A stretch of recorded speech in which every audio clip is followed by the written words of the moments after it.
सांगते लहानपणी शाळेची फी भरायची होती आणि पप्पांना तेव्हा पगार होता 2,500 का 3,000 रुपये. त्याच्यात मम्मीकडे पैसे नव्हते फी भरायला शाळेची. शाळेत जाऊन मला आणि माझ्या बहिणीला उभं राहायला लागायचं.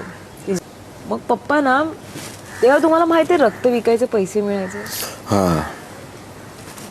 तर पप्पांनी रक्त विकलं, त्यांच्या एका हाताचं जाऊन विकले. त्याच्यानंतर डबल एकाच माणसाला डबल घेत नाहीत ते लोक. काहीतरी त्यांना 150 रुपये मिळत होते वाटतं. तोंडाला त्यांनी रुमाल बांधला, परत त्याच हॉस्पिटलमध्ये गेले आणि दुसऱ्या हाताचं रक्त दिलं. असं करून त्यांनी ती 350 रुपयाची माझी फी भरली आणि ते खूप वर्ष बऱ्याचदा तसंच करत आले. की जेव्हा नंतर हातावर कळलं की पप्पांना काहीतरी असं थोडंसं पडतं ना, आता हे कसं झालं हे असं तो कळतं ना की काय झालंय पप्पांना.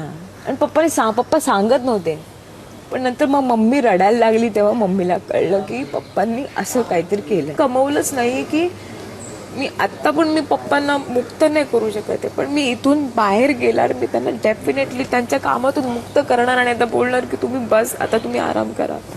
खरं एवढीच इच्छा आहे.